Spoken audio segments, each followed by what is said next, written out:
अच्छा, अब आ जाओ ई पॉइंट पर। ई पॉइंट क्या बोल रहा है? Cross multiplication is not valid if sign is unknown. Cross multiplication valid नहीं होता अगर हमें साइन नहीं पता है। देखो ये छोटे छोटे पॉइंट है लेकिन बहुत इंपॉर्टेंट पॉइंट है। ए अपॉन सी मान लो ग्रेटर दे रखा है बी अपॉन डी से, ऐसे गिवन है। तो इसका ये नहीं मतलब है, this does not imply A is greater than B C upon D. ये जो होगा ना रॉन्ग हो जाएगा। क्यों रॉन्ग हो जाएगा? बिकॉज सी का हमें साइन नहीं पता है। तो ऐसे नहीं करेंगे कि ए अपॉन सी ऐसे गिवन होगा और बी अपॉन डी होगा तो इसको हम ऐसे लिख दे A D is greater than B C. ये भी बच्चे रॉन्ग हो जाएगा, ये गलत हो जाएगा। क्यों बता रहा हूँ। जैसे तुम ऐसे देखो, A upon C greater than B upon D लिखा है, तो तुम सी को क्या क्या तुमने ऐसे लिखा A is greater than B C upon D. तो एक्चुअली में क्या किया तुमने इस इनइक्वालिटी में दोनों साइड सी मल्टीप्लाई किया। तभी दोनों साइड सी मल्टीप्लाई करोगे तो ये डिनोमिनेटर और न्यूमरेटर का सी कैंसिल हो जाएगा और यहाँ पे एक सी आ जाएगा। तो सी का हमें साइन ही नहीं पता है। जो तुम जिस सी से मल्टीप्लाई कर रहे हो ना बोथ साइड, इससे इधर आने में क्या तुमने किया, सी से मल्टीप्लाई किया। तो सी का तो हमें साइन नहीं पता है। सी तो पॉजिटिव भी हो सकता है, जो डिनोमिनेटर में सी लिखा है ना, ये पॉजिटिव भी हो सकता है, निगेटिव भी हो सकता है। अगर सी पॉजिटिव है तब तो ये ट्रू है, अगर सी निगेटिव है तब तो ये फॉल्स है।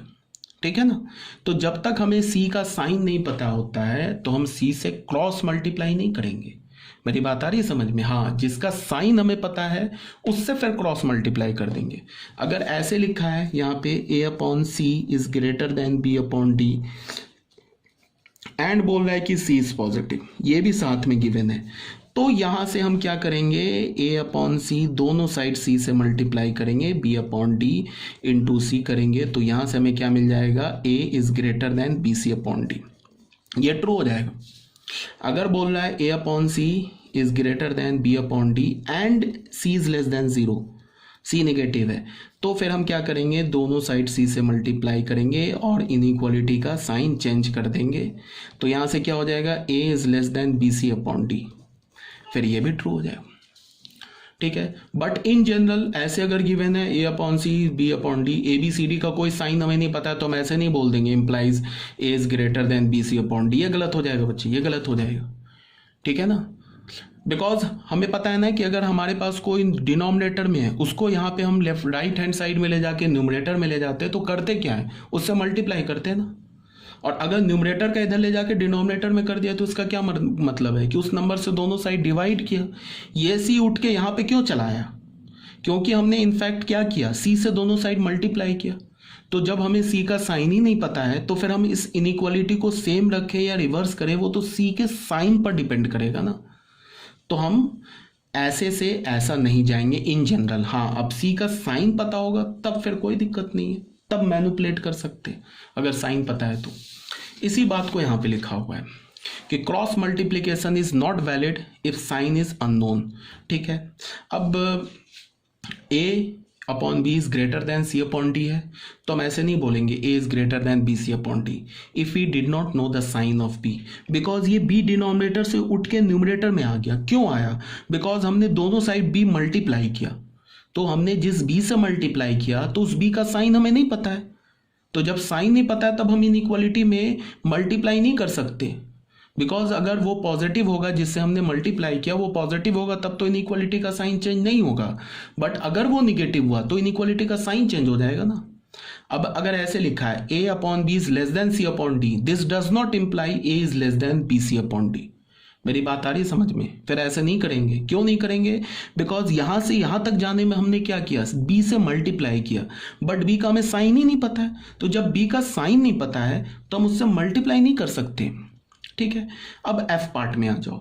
एफ पार्ट क्या बोल रहा है कि तुम्हें अगर इनइक्वालिटी ऐसा गिवन हो A is greater than B C upon B, तब कोई दिक्कत नहीं है, तभी तुम बी को कैंसिल कर सकते हो। ये गिवन हो तो ये बी अपॉन बी तो हमेशा 1 होता है ना। अगर बी हमारा 0 नहीं है, ऑब्वियस ही बात है, डिनोमिनेटर में बी लिखा है तो ये 0 नहीं होगा, because B upon B is equal to 1। B चाहे पॉजिटिव हो चाहे निगेटिव हो, निगेटिव अपॉन निगेटिव कोई भी निगेटिव नंबर ले लो, -2 अपॉन -2 1 के इक्वल है। अगर तुमने पॉजिटिव नंबर ले लिया तो 2 अपॉन 2 वो भी 1 के इक्वल है। तो A is greater than B C upon B लिखा है, तब तुम बी को कैंसिल कर सकते हो, तब हो जाएगा ए इज ग्रेटर देन सी, ठीक है। बट तुम क्रॉस मल्टीप्लाई नहीं कर सकते हो जब तक कि जिस नंबर से तुम क्रॉस मल्टीप्लाई कर रहे हो उसका तुम्हें साइन पता ना हो। अगर साइन पता है तब तुम क्रॉस कर सकते हो, कोई प्रॉब्लम नहीं है, ठीक है। अब बच्चे आ जाओ जी पॉइंट पे, ठीक है। जी पॉइंट क्या बोल रहा है, if A B is greater than A C, A B अगर ए सी के से बड़ा है तो ये इंप्लाई करेगा बी सी से बड़ा है if A is greater then 0। जिस नंबर को तुमने दोनों साइड कैंसिल किया ना, अगर वो पॉजिटिव है तो बी सी से बड़ा होगा।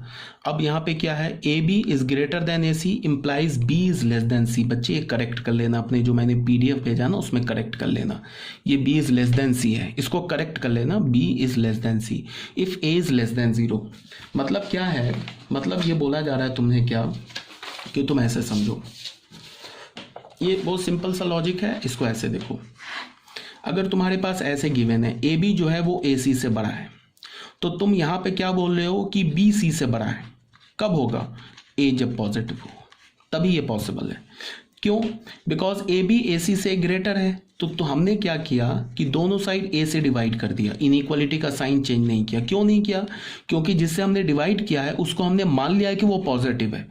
तो हमें पता है ना कि पॉजिटिव नंबर से डिवाइड करने पे या पॉजिटिव नंबर से मल्टीप्लाई करने पे इनइक्वालिटी का साइन चेंज नहीं होता है। तो यहाँ से हमें मिल गया बी इज ग्रेटर देन सी, ठीक है।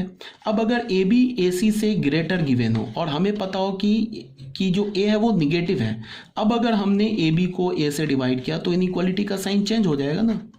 तो यहाँ से हमें क्या मिलेगा, B is less than C. तो यही बोला जा रहा है, if A B is greater than A C and if A is less than 0 then B is less than सी।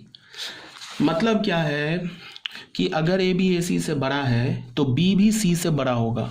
कब, जब ए पॉजिटिव होगा, बिकॉज दोनों साइड हमने ए कैंसिल कर देंगे, ए कैंसिल करने का मतलब ए से डिवाइड कर देंगे, तो जब ए पॉजिटिव होगा।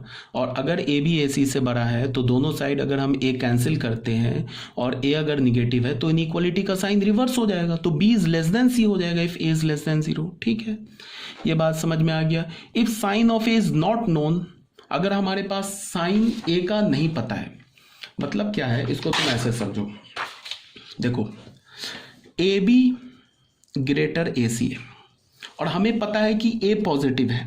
अगर हमें पता है तब मैं बोल दूंगा बी इज ग्रेटर देन सी, ये ट्रू हो जाएगा, ठीक है। क्या किया हमने, दोनों साइड ए से डिवाइड कर दिया। अब अगर हमें पता है कि A be greater than A सी और ये पता है कि ए इज लेस देन 0 है, तो फिर हम क्या करेंगे, बी को लेस देन सी कर देंगे। दोनों साइड ए से डिवाइड किया तो इनइक्वालिटी चेंज हो गया, ये भी ट्रू हो गया। बट अगर हमारे पास ऐसे गिवन है A B is greater than A C, ऐसे गिवन है और हमें ए का साइन नहीं पता है,